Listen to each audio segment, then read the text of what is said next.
좋으시고 은혜로우시고 또 사랑과 긍휼이 풍성하신 아버지 하나님, 오늘 저희를 다시 이렇게 토요일 주님과 약정한 시간에 불러주셔서 저희로 하나님 말씀 앞에 공부할 수 있도록 모든 여건을 마련해 주신 것을 인해서 진심으로 고맙고 감사합니다.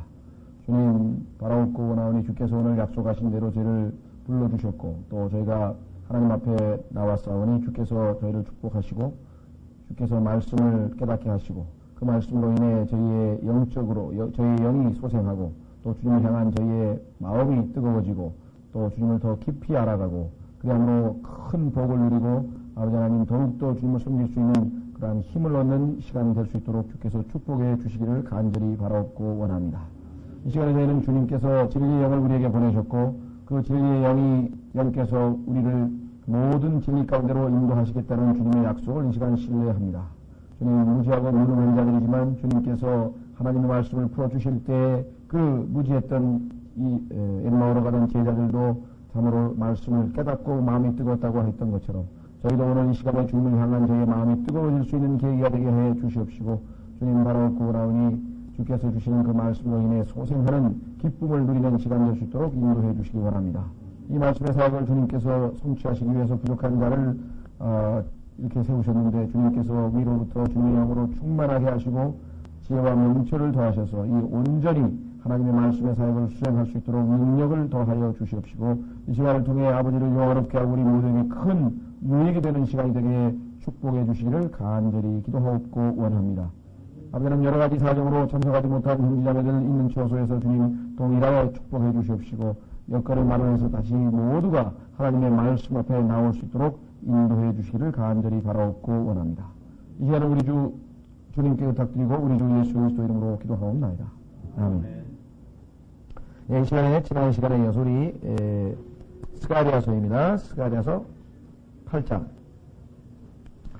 지난 시간에 우리 스가랴서 8장 6절, 17절까지 했죠. 스가랴서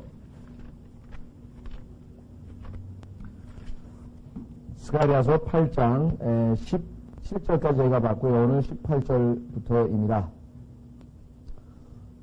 스가랴서 6장까지는 주로 환상이 많이 나오고 그 다음에 이제 스가랴서 7장 8절은 예언이 집중적으로 나오는데 그 예언 가운데 7장의 경우에는 부정적인 예언이 나왔고 이제 8장에는 하나님께서 그 이스라엘 백성들을 모든 금식하며 회개할 수밖에 없는 그런 처지에서 그들을 다시 돌이켜서 기쁨으로 또 반가움과 즐거움의 명절들로 바꿔주시겠다라고 하는 그 약속이 지금 8장 18절서부터 나옵니다. 그 전에 그 17절 끝부분에 제가 그 미워함이라 이는 내가 이 모든 것을 미워함이니라 라고 하는 그 말씀을 조금 말씀드리다 말았는데 왜냐하면 일반적으로 이 기독교에 대해서 오해하고 있는 것 중에 하나는 하나님은 사랑이시라 그렇습니다.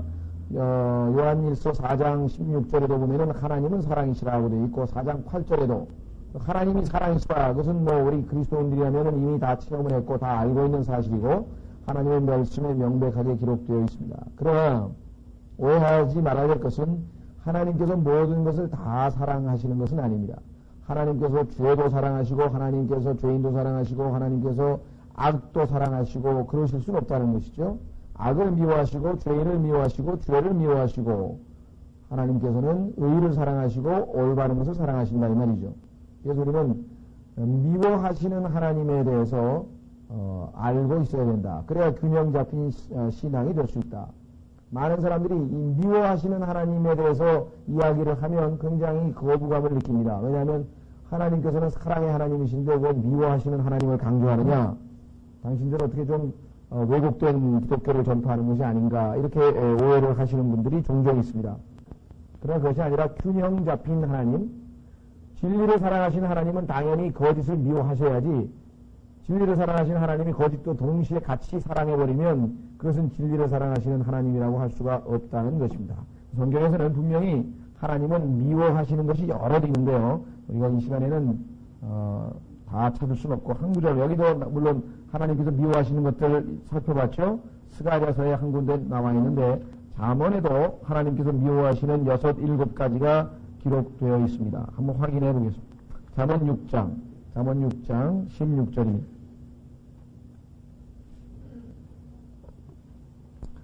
자, 잠언 6장 16절에 보시면 하나님께서 6가지 혹은 7가지 이렇게 하나님께서 그럼 미워하시는 것이 딱 6가지 하고 7가지밖에 없느냐 그런 얘기가 아니고요. 예. 구약성경의 773페이지입니다. 구약성경의 773페이지. 자, 그러니까 하나님께서 미워하시는 것이 그럼 6가지 하고 7가지밖에 없느냐 그런 얘기가 아니고 더 많이 있죠. 그러나 우리가 열거하는 방식입니다. 자, 한번 확인해 보겠습니다. 16절 주께서 이 6가지를 미워하시며 참으로 7가지를 가증히 여기시나니 곧 교만한 눈빛과 거짓된 혀와 무죄한 피를 흘리는 손과 사악한 꾀를 꾸미는 마음과 신속히 해악으로 치닫는 발과 거짓들을 말하는 거짓 증인과 형제 사이에 불화를 뿌리는 자이니라. 특히 19절은 우리가 주목을 해야 될 것 같습니다. 왜냐하면 19절에는 분명히 사람입니다. 증인이나 불화를 뿌리는 자, 사람이죠. 왜 이것이 원래 우리에게 꼭 필요하냐? 많은 사람들이 특히 교회에서 그렇게 잘못 가르칩니다. 교회에서 뭐라고 가르치냐면 하나님께서는 죄인은 미워하시지만 죄인은 사랑하신다. 이렇게 가르쳐요. 아마 여러분들도 아마 그런 얘기를 아마 들어보셨는지 모르겠어요. 저도 들었을 뿐만 아니라 또 그렇게 사람들에게 가르쳤어요. 옛날에는. 그래서 하나님은 죄는 미워하시지만 죄인은 사랑하시기 때문에 이렇게 얘기를 했는데 성경에 보니까 오해한 것이 있었어요. 그것은 뭐냐면 하나님께서 죄인을 사랑하신 것은 사실입니다. 우리 같은 죄인들을 사랑하셨죠. 당연히. 그러나 그것은 시제가 과거 시제로 되어 있어요. 요한복음 3장 16절에도 하나님께서 세상을 이처럼 사랑하사 독생자를 주셨으니 할 때도 전부 과거 시제로 되어 있어요. 즉 하나님께서 죄인들을 향하신 사랑은 갈보리 십자가에서 표명이 되었다. 그러니까 2000년 전에 하나님께서는 죄인들을 사랑하셨다라고 하는 증거를 이미 다 만천하에 공개하셨다는 거죠. 그 이후에 그 하나님의 사랑을 거부하고 예수 그리스도를 받아들이지 아니하는 죄인들은 사랑하시지를 않습니다. 그걸 우리가 오해하고 있다는 거예요. 지금도 복음을 들었어요. 여러 번에 걸쳐서 예수 그리스도가 자기 자신을 위해서 십자가에 죽으신 사실을 들었는데도 불구하고 여전히 예수 그리스도를 거부하고 있는 사람들에게는 하나님께서 사랑하시지 않는다는 겁니다. 여기 오늘 분명히 보신 것이죠. 그 증거가 어디 있느냐? 제가 이렇게 얘기를 하면 아마 한국의 기독교 신자 중에서 상당수가 아마 이단을 증거하고 있다고 아마 저를 질책하실지 모르겠는데 그것은 성경에 나와 있는 증거입니다. 여기 분명히 하나님께서 거짓말하는 자, 형제들 사이에 불화를 일으키는 자 미워하신다 그랬죠. 그렇죠? 자, 그뿐만 아니라 예수 그리스도를 믿지 않는 자들 위에는 하나님의 진노가 머물러 있다. 사랑하시는 게 아니라 진노가 머물러 있다고 분명하게 성경은 말씀합니다. 요한복음 3장으로 가보겠습니다. 요한복음 3장 36절. 요한복음 3장 36절은 아주 소중한 구절입니다. 왜냐하면 우리가 잘못 알고 있는 교리를 고쳐줄 수 있는 교리죠. 요한복음 3장 36절 잘 보십시오. 아들을 믿는 자들에게는 영존하는 생명이 있고 아들을 믿지 않는 자는 생명을 보지 못하고 도리어 하나님의 진노가 그 위에 머물러 있느니라. 그러면 여기서 아들을 믿지 않는 자는 사랑의 대상이 아니라 진노의 대상이라고 하는 사실 우리가 성경을 통해서 배울 수가 있죠. 그래서 우리가 오해하시면 안 된다. 이게. 하나님은 2000년 전에 사랑하셨습니다. 죄인들을. 그러나 지금 현재 예수 그리스도를 거부하는 자들 위에는 하나님의 진노가 그 위에 머물러 있다라고 하는 사실 우리가 기억을 해야 되고 특히 이 구절은 아주 중요한 구절입니다. 왜 중요하냐면 많은 사람들이 오해하고 있는 게 있어요. 왜냐? 여기 보시면 아들을 믿는 자에게는 영존하는 생명이 있고 아들을 믿지 않는 자라고 되어 있죠. 그런데 개역 성경을 비롯한 잘못된 성경에는 아들에게 순종하지 않는 자라고 성경을 고쳤습니다. 자, 믿지 않는 자 위에 하나님의 진노가 머물러 있다고 해야 되는데 순종하지 않는 자라고 성경을 뜯어 고치게 되니까 그리스도인들 중에서 순종하고 있지 못한 사람들에게 정죄감을 불러일으킨다는 거예요. 많은 그리스도인들 중에는 뭐 저도 포함해서 하나님께 항상 순종하는 게 아닙니다, 우리가. 때로는 불순종할 때가 많이 있다, 이 말이죠. 그러면 이런 구절들을 잘못 읽으면, 아, 내가 지금 불순종하고 있으니까 하나님의 진노가 내 머리에 머물러 있다?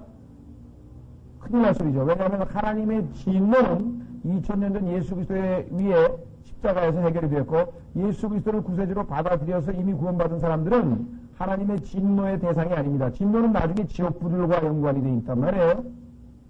진노의 대상이 아니라 이 말이에요. 그러니까 이 구조를 순종이라고 바꿔 끼면은 어떤 문제가 생깁니까? 구원의 영원한 보장이라고 하는 위대한 진리를 무너뜨리게 되는 위험스러운 일이 발생한다. 무슨 말이 이해되셨죠? 예. 그래서 오해하지 마십시오. 하나님께서는 죄인들을 사랑하셨습니다. 성경에서 죄인들을 사랑하신 것은 전부 과거 시제로 되어 있어요. 로마서 5장 8절에도 나와 있고 요한복음 3장 16절에도 나와 있고 다 과거 시제로 나와 있다고 해요. 지금은 예수 그리스도에 대한 복음을 듣고도 예수님을 거부한 자들을 사랑의 대상으로 생각하지 않으세요. 오히려 그 위에 정죄가 있고 그 위에 진노가 있고 하나님께 이미 믿지 않는 자는 정죄 받았다고 이미 심판을 받은 거예요. 왜? 믿지 않으니까. 믿지 않는 것 자체가 이미 정죄받은 거라고 요한복음 3장 18절에 말씀을 했습니다. 자, 그래서 지난번에 스가랴서 8장 17절에 하나님께서 미워하시는 분이다라는 사실을 조금 보완해서 말씀을 드렸고요. 자, 오늘 그러면 계속해서 18절부터 들어가도록 하겠습니다. 스가랴서 8장 18절에 만군의 주의 말씀이 내게 임하니라 이르시되 만군의 주가 이같이 말하노라 4월의 금식과 5월의 금식과 7월의 금식과 10월의 금식이 유다의 집에게 기쁨과 반가움과 즐거움의 명절들이 되니 그런즉 너희는 진리와 화평을 사랑할지어다. 자, 그러니까 하나님 앞에 금식이라고 하는 괴로운 일이죠. 고통스러운 일이 기쁨과 즐거움으로 바뀌게 될 날이 있다. 이렇게 성경은 말씀을 하셨습니다. 사실 하나님께서는 처음에는 금식을 주신 적이 없어요. 맨 처음에 이스라엘 백성과 하나님과 맺은 언약을 맺을 때에는 하나님께서는 명절만 주셨어요. 그럼 금식이라고 하는 건 왜 생겼는가? 이스라엘이 죄를 지어서 하나님 앞에 심판을 받으니까 많은 괴로운 일들이 생겨나게 됐고 그 결과 금식이라고 하는 것이 생겨났죠. 처음에는 하나님께서 다 명절들만 주신 것이에요. 한번 확인해 보겠습니다.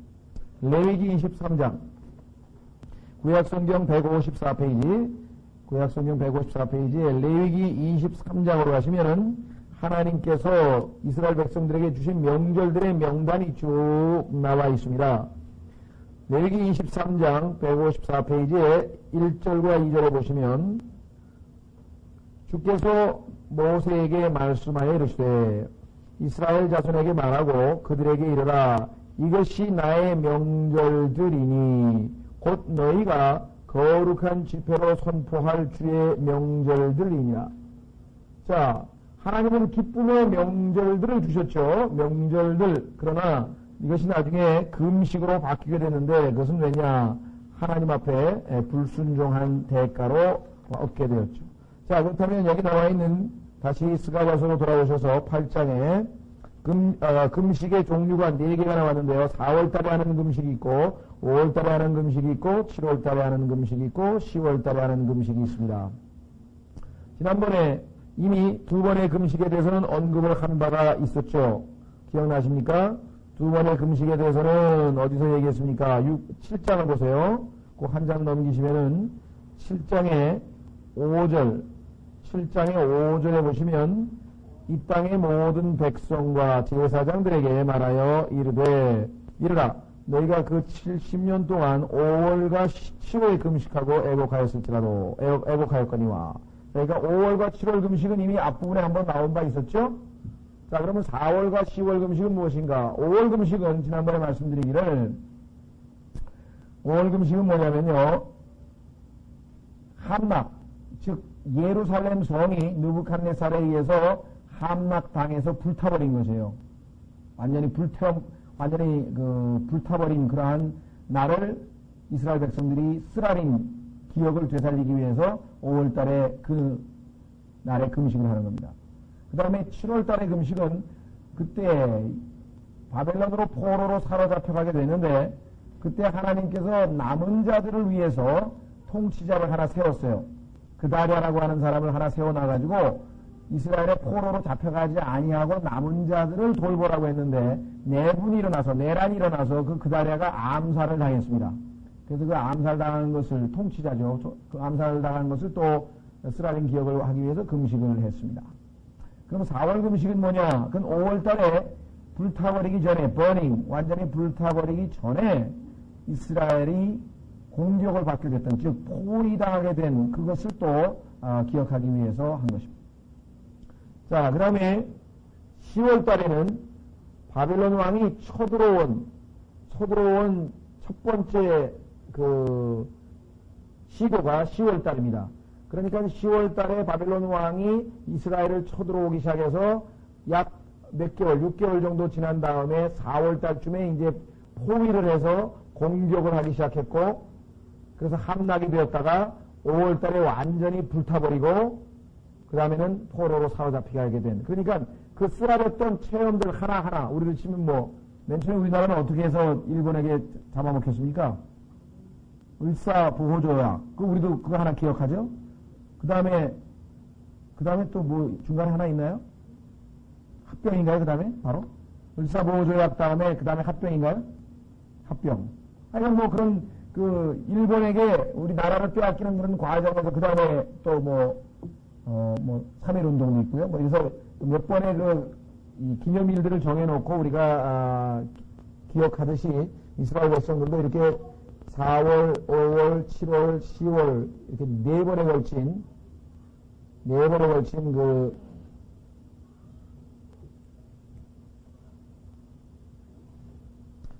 네 번에 걸쳐서 이스라엘 백성들이 금식을 하면서 하나님께 참 그들의 고난을 호소하는 그러한 금식이 있었는데, 자, 왜 이러한 것들을 하나님께서는 다 제거하여 버리시고 이러한 금식을 축제로 바꾸시느냐, 명절로 바꾸시는가? 그것은 하나님을 영화롭게 하지 못한 죄악 때문에 얻게 된 그러한 금식들이기 때문에 하나님께서 그러한 이스라엘 백성을 다 용서하시고 회복시키는 마당에는 금식이라는 게 필요 없겠죠. 그래서 지금 19절에 보시면 스가랴서 8장 19절 만군의 주가 이같이 말하노라 4월의 금식과 5월의 금식과 7월의 금식과 10월의 금식이 유다의 지벽에 기쁨과 반가움과 즐거움의 명절들이 되리니 그런즉 너희는 진리와 화평을 사랑할지어다. 이렇게 나와요. 즉 이제 주님께서 돌아오시는 마당에 금식을 해야 될 이유가 뭐가 있냐 이 말이죠. 자, 신약에서도 마찬가지 이야기가 나오죠. 마가복음 2장 19절을 보시면 신약성경 마가복음 2장 19절에 보시면 예수님께서 유대인들이 왜 당신의 제자들은 금식을 안 합니까? 라고 따져 물었을 때 예수 그리스도께서 하신 유명한 말씀이 있죠.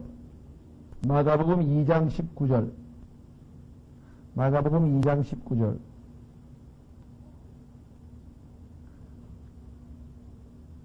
예수님께서 그들에게 이르시되 49페이지입니다. 신약성경 49페이지에 마가복음 2장 19절에 예수님께서 그들에게 이르시되 신부받은 아이들이 신랑과 함께 있을 때에 금식할 수 있겠느냐?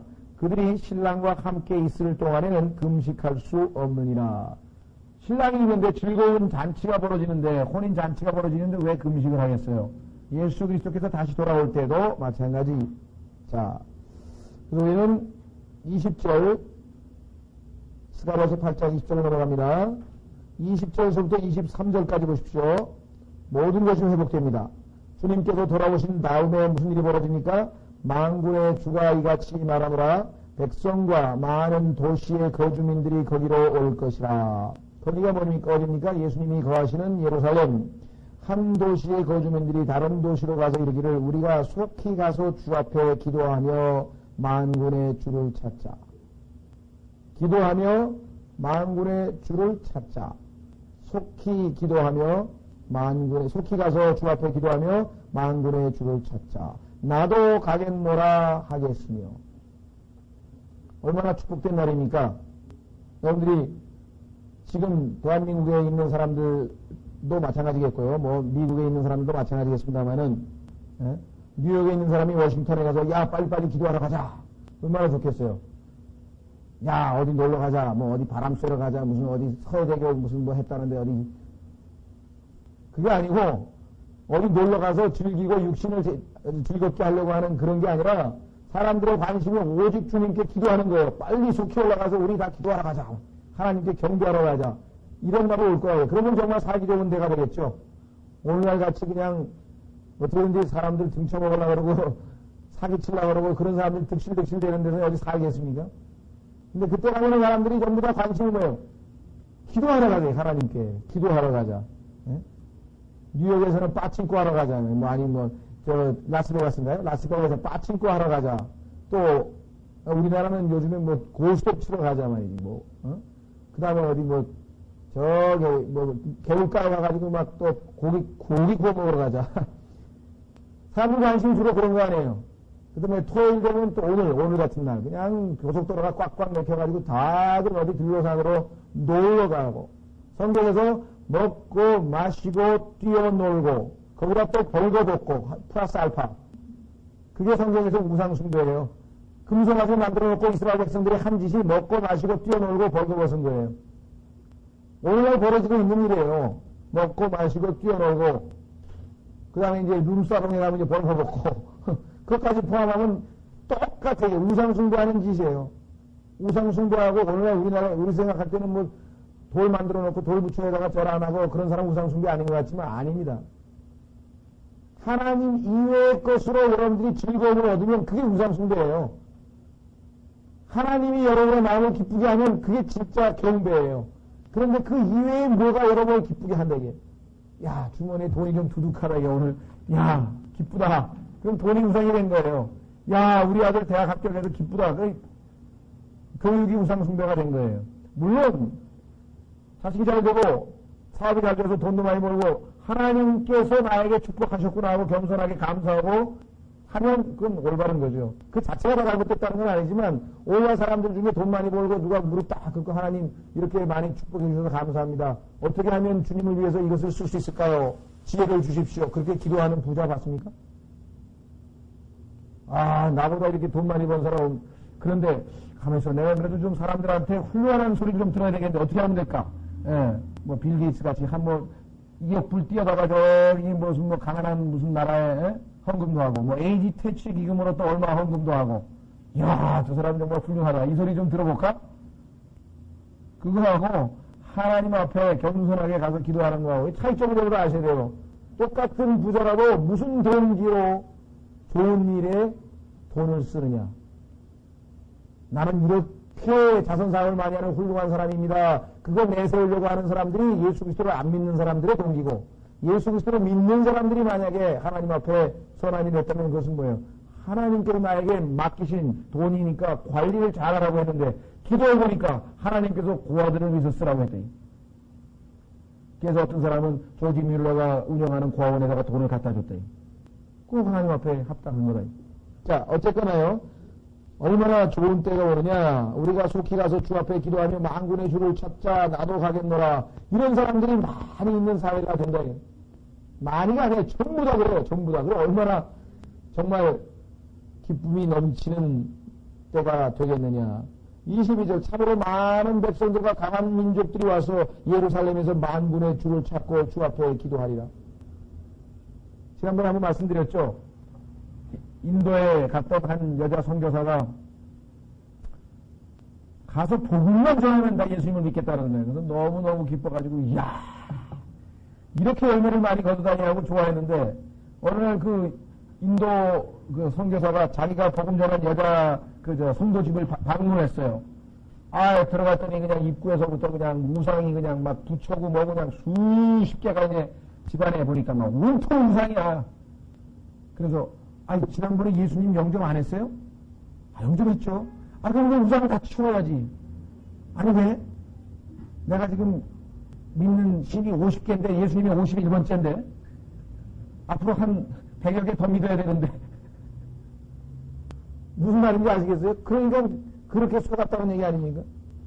그러니 일본도 보면 뭐예요? 명절날 되면 1월 1일 되면은 일본 사람들도 참 무슨 야스쿠니 신사니 무슨 신사니 가가지고 다 절하고 뭐 또 중국 사람들은 뭐 뭐, 쌍십자리인가 가면은 뭐, 쭉 해가지고 용 그림 만들어 놓고 거기다도 절하고, 우리나라 지금 이제 조금 있으면 이제 뭐 또 수능고사 본다 그러면 다 부처님한테 가가지고 뭐 또 뭐 시주 내고 막 가서 그냥 정성껏 막 새벽마다 절하고 막 물 떠다 놓고 절하고, 하늘에 있는 하나님께서 보시면 어떻겠습니까?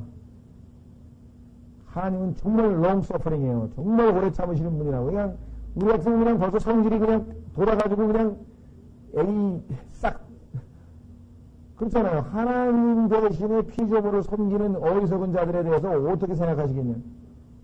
근데 그거를 다 참고 계시.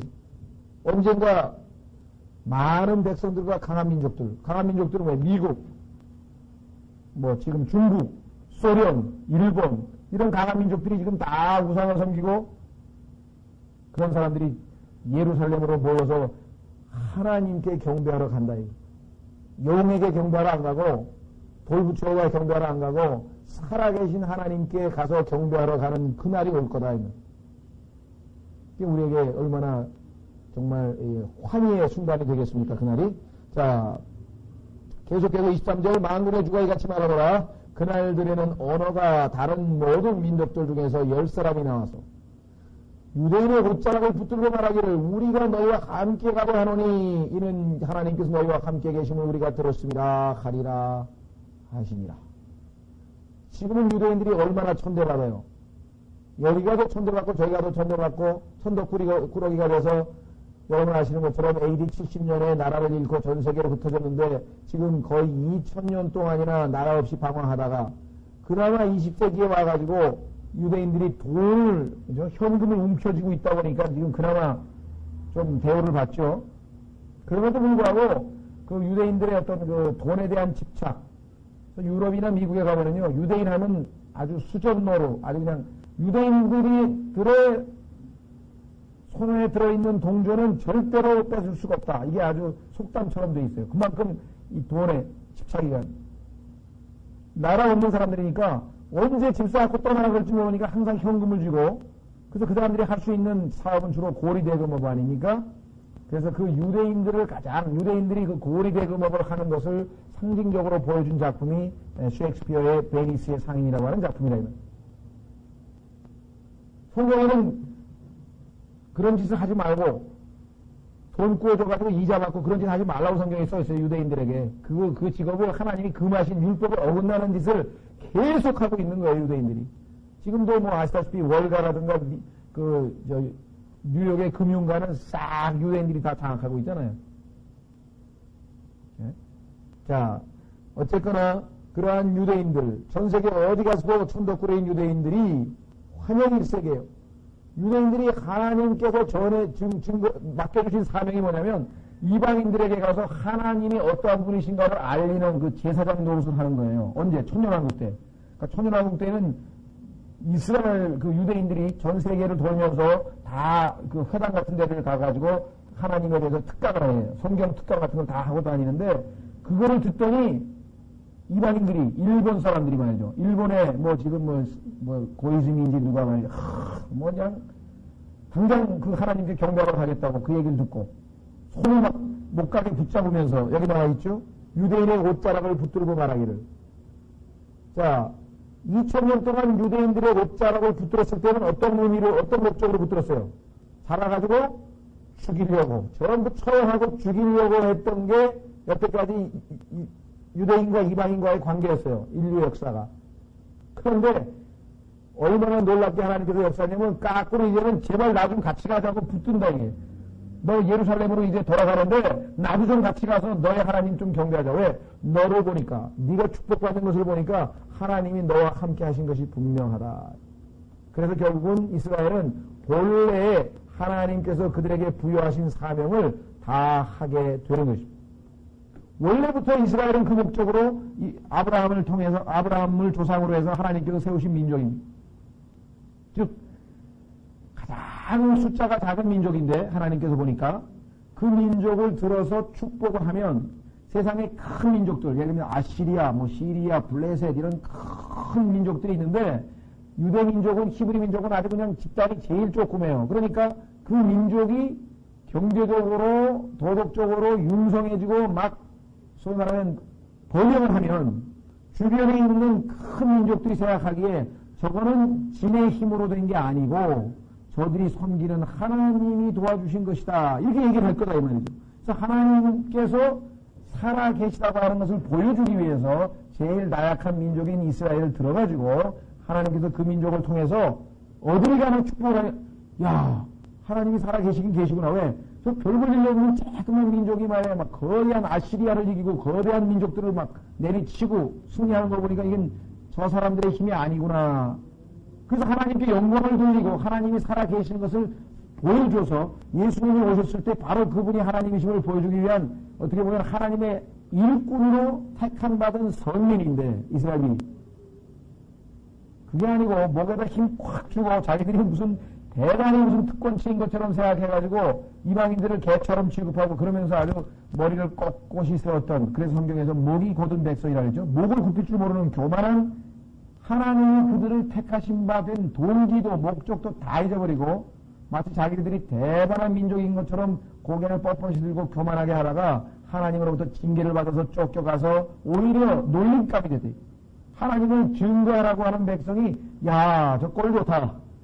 야, 저놈들이 말이야 출애굽할 때는 애굽에서 노예로 있던 걸 갖다가 400년 동안 그렇게 노예로 있던 것을 그들의 하나님 여호와께서 그들을 들여가지고 홍해를 건너는 기적을 베풀고 주변에 수많은 강대국을 다 물리치고 가나안이라고 하는 적과 꿀이 흐르는 땅을 주었는데 그놈들이 불순종하고 알 숭배를 하고 우상 숭배를 하더니만 이제는 그 하나님마저도 내팽개쳐서 버려가지고 포로로 잡혀와서 저렇게 비참한 노예 생활을 하니 꼴을 좋다.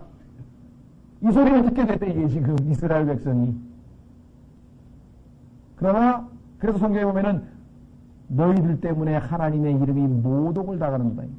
로마서 2장에 보면은 이방인들이 유대인 때문에 하나님을 더 모독하는 거예요. 왜? 하나님 봐라, 이게. 하나님 백성이 뭐 저 모양이야.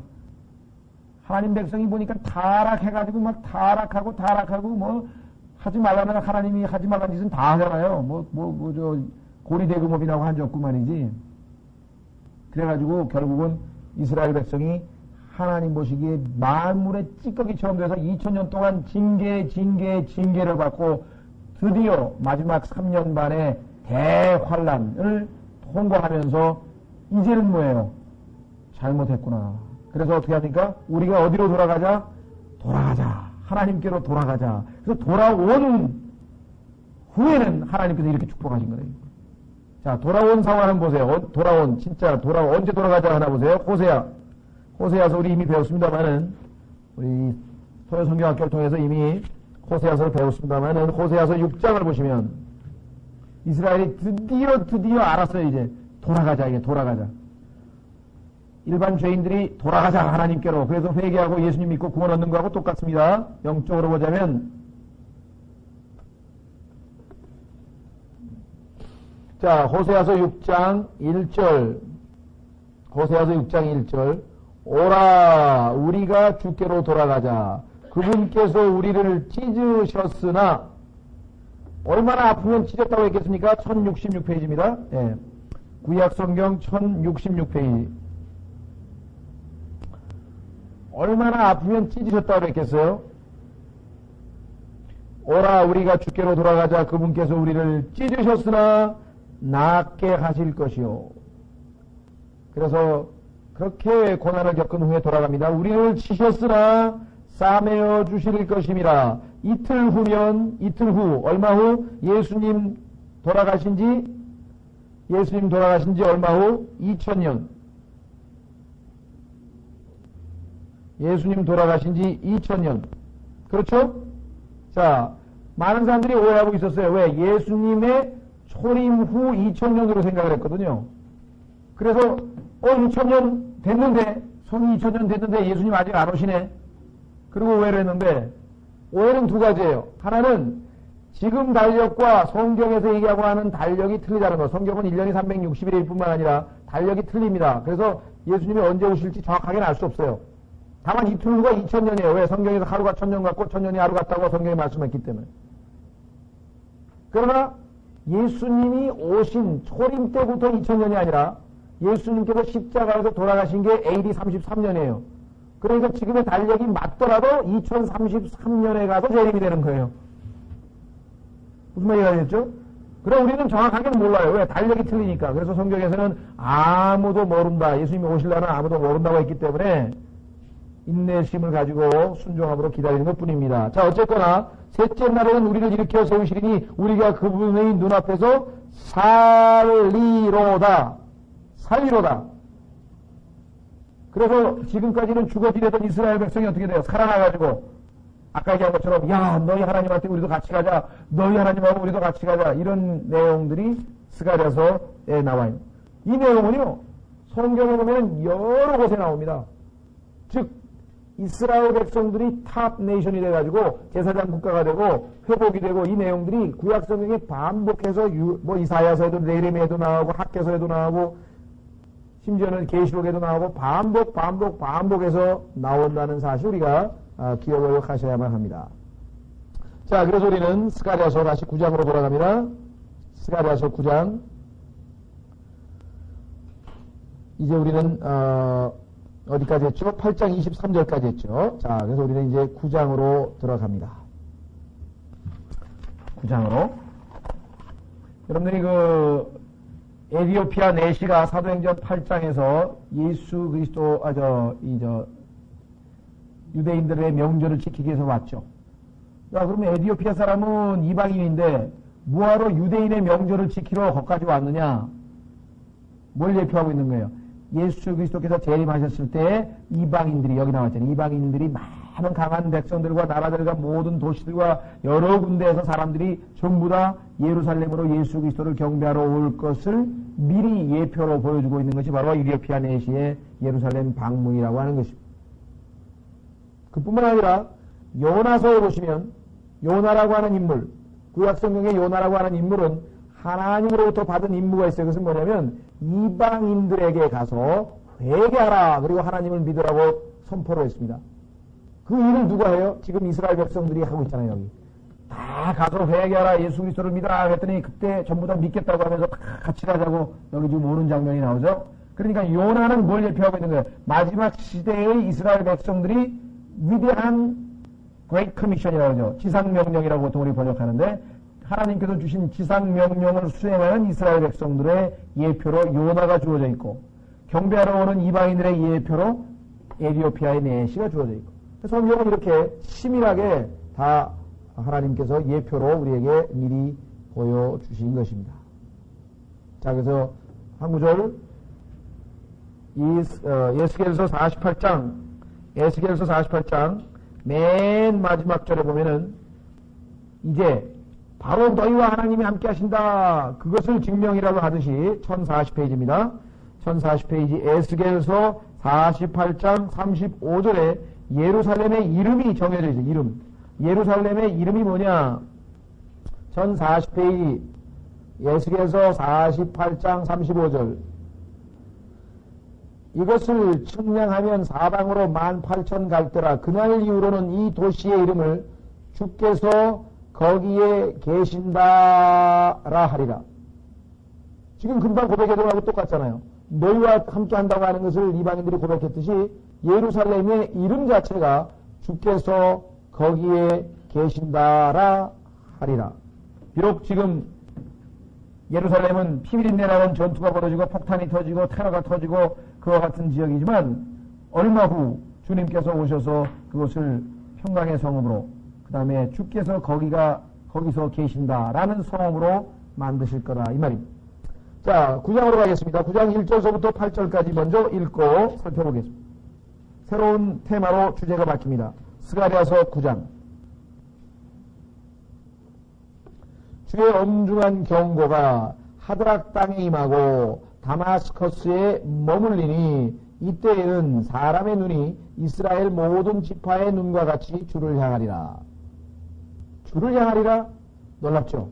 여태까지는 어디를 향했습니까? 부처를 향하고 무슨 우상을 향하고 마호메트를 향하고 엉뚱한데 용을 향하고 엉뚱한 데다가 돌렸던 자들이 이제 주를 향하게 되는 것이죠.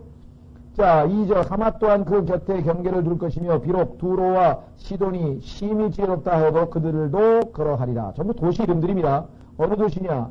지금 현재 팔레스타인, 이스라엘을 둘러싸고 있는 주변 도시들이 또는 민족들인데요. 도시 또는 도시 국가들인데 이들이 다 심판받을 것을 얘기합니다.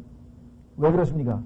지금 이스라엘이 옆에 있는 요르단, 위에 시리아, 왼쪽에 레바논, 그 밑에 이집트, 그 다음에 또 좀 떨어져 있는 이라크, 쿠웨이트, 쫙 있는 나라들이 다 어떻게 이스라엘을 지금 계속 괴롭히고 있잖아요.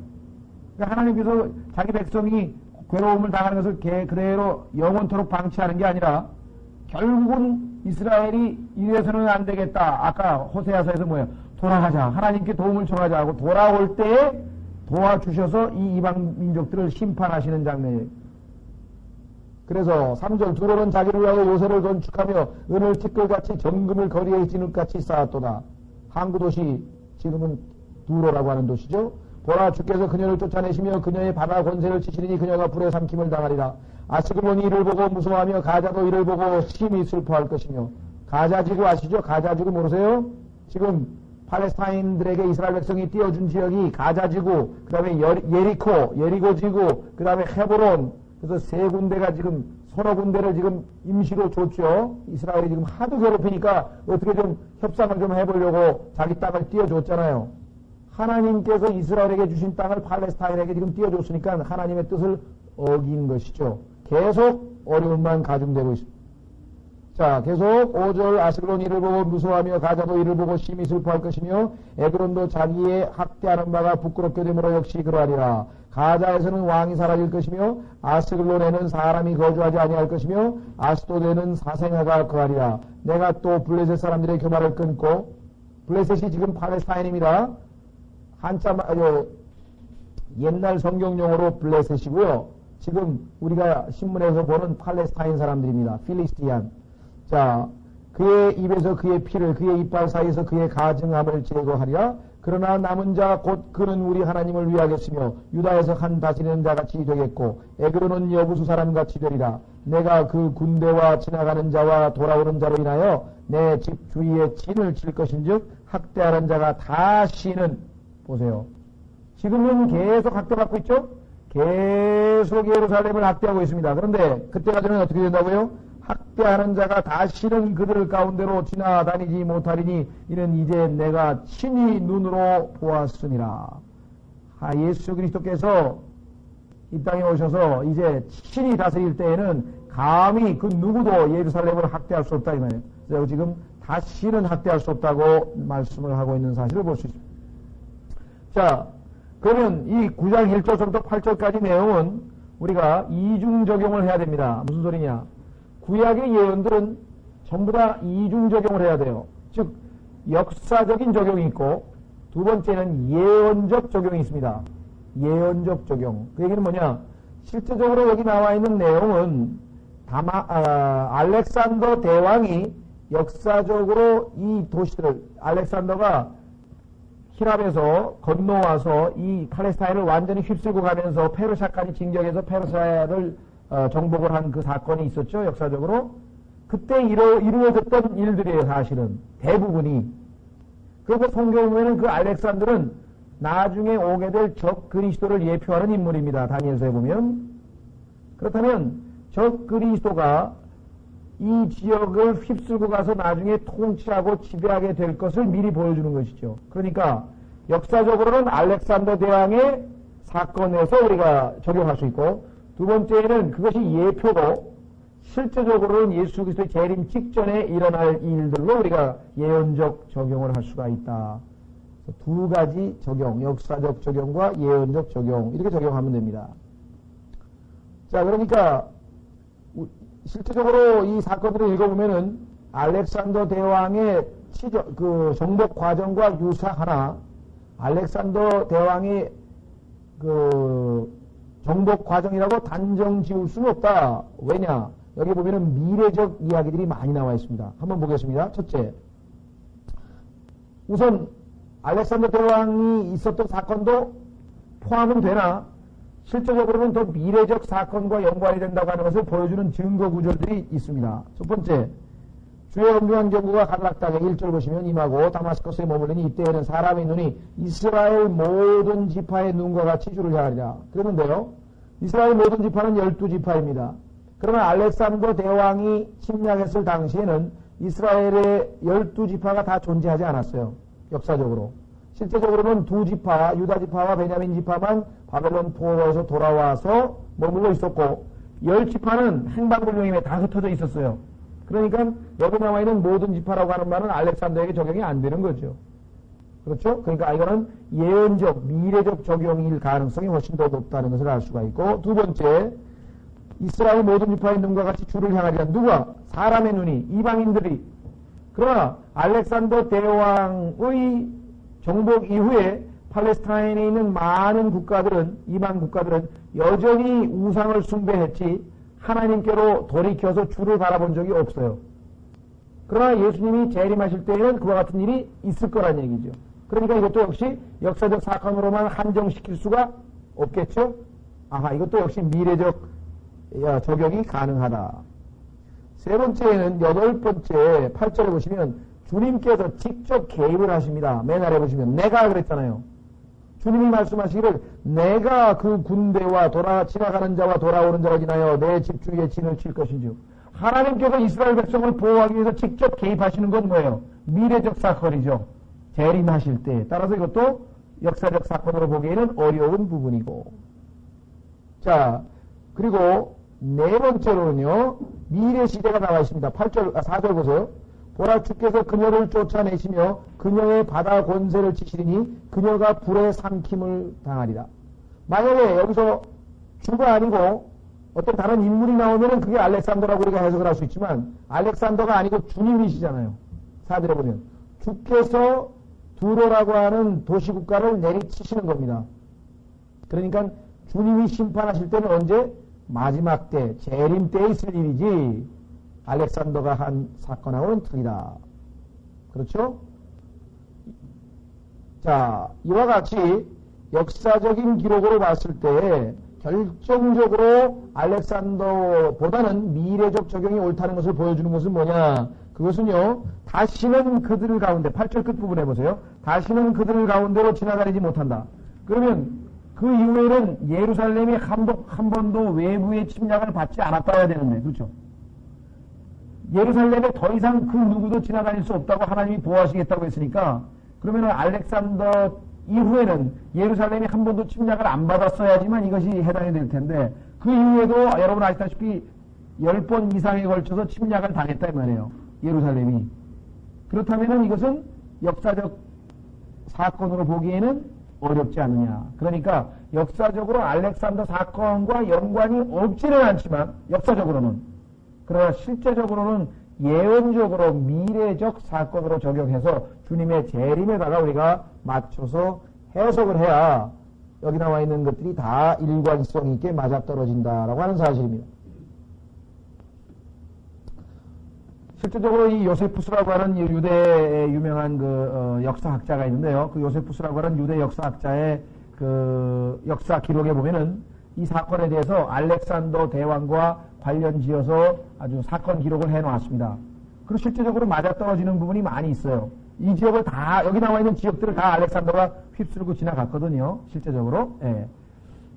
그래서 어떤 그 예화가 있냐면은 알렉산더 대왕이 이 예루살렘을 이제 팔레스타인을 진격해와서 예루살렘을 공격을 하려고 하면서 사람들을 보내가지고 나한테 조공을 바쳐라.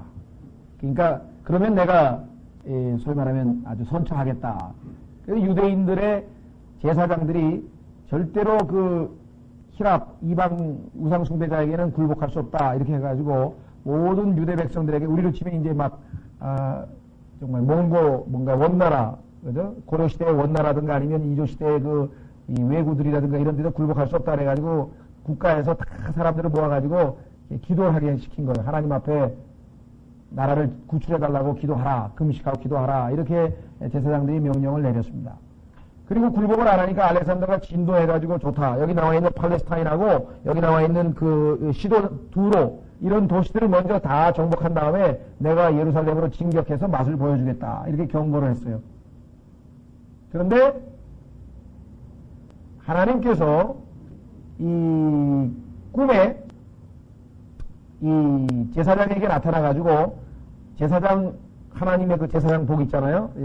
출애굽기에 하나님께서 만들라고 하는 그 제사장 복을 입고 흉배를 앞에다가 딱 대고 하나님의 이름을 앞에다가 명패 세우고 그 다음에 제사장들은 다 흰 옷을 입고 대제사장은 대제사장 옷을 입고 그렇게 해서 알렉산더에게 나아가라. 그렇게 꿈에 보여주어서 그 순종을 해가지고 그렇게 나아갔어요. 근데 알렉산더가 그 사람들이 나아오는 것을 보고 즐겁을 했어요. 왜냐하면 그가 히랍에서 페르시아 원정을 떠나기 전에 꿈에서 봤던 장면하고 똑같은 장면이에요. 그래서 그 하나님께서 주신 꿈인 줄 알고 아주 평화적으로 예루살렘에 입성해서 유대인들에게는 하나의 어떤 그 해악을 끼치지 아니하고 아주 하나님의 그 꿈에 순종했다라고 하는 그런 역사 기록이 실제적으로 우리를 치면 삼국사기 같은 그런 역사서의 유대 역사인 요세푸스의 기록에 남아 있습니다. 우리는 역사적으로 이 사건이 알렉산더와 관련이 없다 이렇게 단정 짓고 싶은 건 아니라 그러나 그것만이 아니고 오히려 미래적으로 예수님의 재림과 더 연관이 많다라고 하는 사실 우리가 강조한다 이 말이죠. 예, 그래서 우리는 자 그러면 이제 구체적으로 1절서부터 살펴보겠습니다. 주의 엄중한 경고가 하드락 땅에 임하고 자 엄중한 경고 이 단어는 영어의 burden입니다. burden이라고 하는 단어는 사실은 무슨 뜻이냐면요. 부담이란 뜻이에요. 부담. 우리 짐이잖아요. 짐을 지고 간다고 하는 단어가 burden이거든요. 근데 하나님의 말씀이 내 마음에 짐처럼 꽉 누르면 어떻게 돼요? 그게 엄중한 경고가 되죠. 그러니까 번역을 하기가 하나님의 짐이라 그러니까 하나님의 부담이라 그러니까 번역이 어색해서 할 수 없이 이거를 엄중한 경고라고 이제 의역을 할 수밖에 없게 됐습니다. 요 burden이라고 하는 표현이 구약성경에 반복해서 나오는데 이 단어, 즉 엄중한 경고라고 하는 말이 나올 때마다 하나님께서 소위 말하면 위협을 가하는 아주 경고할 때만 말하는 엄중한 경고, 특별히 하나님의 경고가 임할 때 이 표현이 반복해서 쓰인다는 사실을 좀 기억을 해 주시기를 바랍니다. 예. 자, 그 다음에 여기서 하드락이라고 하는 도시가 나와 있죠. 하드락. 자, 하드락 땅이라고 하는 도시는 지금 역사적으로 여러 가지 설이 있지만 가장 합당한 것은 그 다마스커스, 지금은 시리아의 수도죠. 다마스커스 주변에 있는 도시라고 알려져 있습니다. 그래서 그 다마스커스가 바로 옆에 나오죠. 하드락 땅에 임하고 다마스커스에 머물리니 이렇게 나와 있죠. 이때에는 사람의 눈이 이스라엘 모든 지파의 눈과 같이 주를 향하리라 이렇게 되어 있습니다. 자, 그러니까 1절에 다마스커스, 하드락, 이건 이제 시리아고요. 그 다음에 2절에 나와 있는 하맛, 두로, 시돈, 요거는 이제 레바논인데요. 그러니까 시리아 옆에 있는 이웃 국가입니다. 그러니까 하나님께서 누구부터 심판하냐? 처음에 시리아부터 심판합니다. 시리아는 지금 이스라엘하고 뭐 가지고 싸우고 있습니까? 시리아는 6.1 전쟁 때 1973년에 있었던 67년에 있었던 6.1 전쟁 때 이스라엘에게 골란 고원을 빼앗겼어요. 골란 고원을 빼앗겼는데 그 골란 고원은 어디에 있느냐? 여러분이 잘 아시는 갈릴리 호수 또는 디베리아 바다라고 하는데요. 디베리아 바다 또는 갈릴리 호수 북에 붙어있는 북쪽 지방이 바로 골란 고원입니다. 아주 요새죠. 왜? 거기서 지금 이스라엘을 쫙 내려다볼 수 있어요. 그래서 그거를 절대로 이스라엘에 안 내놓으려고 하는데 원래는 시리아 땅입니다. 뺏은 거예요. 그 다음에 그 골란 고원을 통과해서 갈릴리 호수로 들어오는 물, 이스라엘의 식수의 대부분은 다 이 골란 고원 밑에 있는 갈릴리 호수로부터 식수원인데 그게 유일한 식수원이고 요단강 두 개인데 그러니까 요단강에서 물이 흘러들어가고 북쪽에 있는 골란 고원 쪽에서 물이 흘러들어와서 호수가 만들어진 겁니다. 그것이 바다만큼 크기가 커서 호수라고도 부르고 갈릴리 호수라고도 부르고 또 디베리아 바다라고도 불러요. 그게 이스라엘의 식수원이에요. 그런데 만약에 골란 고원을 만약에 되돌려주면 방어해주면 어떻게 돼요? 위에서 북한에서 금강산 댐 만들어가지고 막듯이 막아버리면 이스라엘은 식수가 뭐예요? 위협을 당한다 이거예요.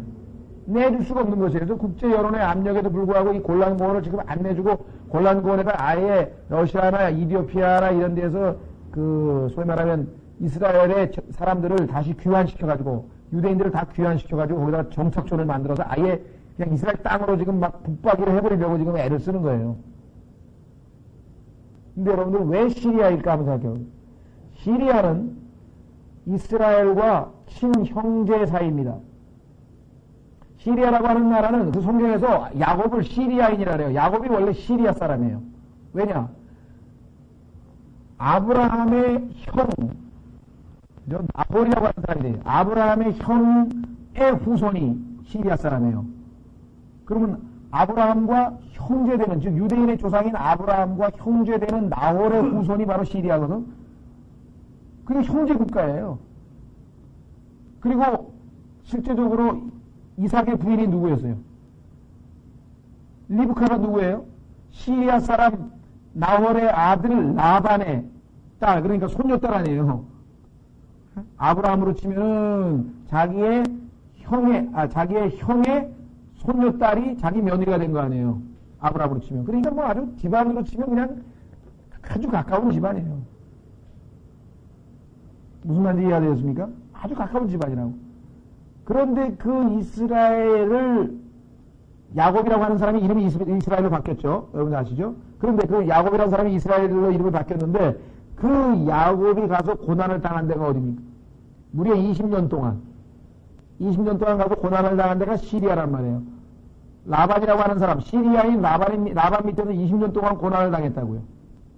나중에는 집으로 돌아오는 야복강을 건너기 전에 뒤쫓아와가지고 야곱을 죽이려고 했던 게 라반과 라반의 형제들 아니에요. 그의 아들들 아니에요. 그래서 라반은 성경에서 적 그리스도를 예표합니다. 왜? 나중에 라반하고 야곱하고 뭐 했어요? 언약을 체결해가지고 금을 딱 긋고 여기 이상 더 이상 넘어오지 말고 나는 더 이상 넘어가지 않겠다고 언약을 체결했죠.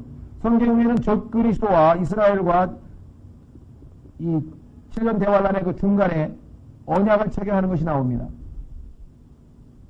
그래서 가장 이스라엘을 괴롭힌 나라가 누구냐? 이제 지금도 가장 이스라엘을 괴롭힐 수 있는 위치를 가지고 있는 나라가 어디예요? 시리아. 지금 현재 우리는 시리아가 숨어서 지금 그 짓을 하는 거예요. 즉 레바논에 시리아 군대가 주둔해 있습니다. 그 레바논에 있는 시리아 군대가 이스라엘을 자꾸 괴롭혀가지고 이스라엘이 레바논을 자꾸 폭격하는 거예요. 그러니까 레바논을 사실은 괴롭히는 게 아니라 이스라엘은 거기에 있는 시리아 군에게 공격을 가하는 거예요, 지금. 그러니까 시리아는 지금도 두고 이스라엘을 괴롭히고 있다. 그래서 성경에 보면 하나님께서 첫 번째 시리아부터 징계를 하시는 거예요. 그러니까 역사를 쭉 읽어보면은, 야, 하나님께서는 가장 이스라엘을 괴롭힌 사람 뭐예요? 친척과 제일 가까운 친척인 시리아 사람이에요. 외삼촌 아닙니까? 야곱의 외삼촌이 20년 동안 월급도 안 주고 울고 먹었잖아요. 딸 둘 팔아먹었지, 정말. 딸 둘을 팔아먹은 게 바로. 자, 그래서 우리는, 그 다음에는 그 주변 국가, 여기 오늘날의 레바논에 해당하는 나라가 두로와 시돈입니다. 요 나라들도 하나님께서 심판하시는데요. 이 두로에 대해서는 성경에서 아주 우리가 여러 가지를 좀 살펴봐야 되는데, 그 밑으로 가면은 이제 아스글론, 요거는 이제 지금 팔레스타인 사람들이 살고 있는 지역이죠. 특히 제일 유명한 도시 어디에 있습니까? 가자.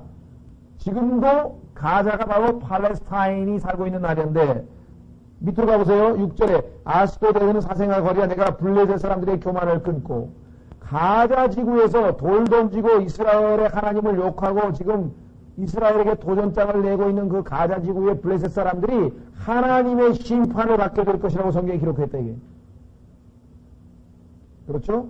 자, 그래서 우리는 다음 시간에 계속해서 요 역사적인 얘기를 좀 더 살펴보도록 하겠습니다. 다음 시간에 우리가 2절, 3절 뭐 거의 쭉 한번 역사적인 내용들이니까 한번 살펴보면은 될 것 같습니다. 우리 좀 쉬었다가 예수 그리스도의 재림에 대해서 공부하도록 하겠습니다.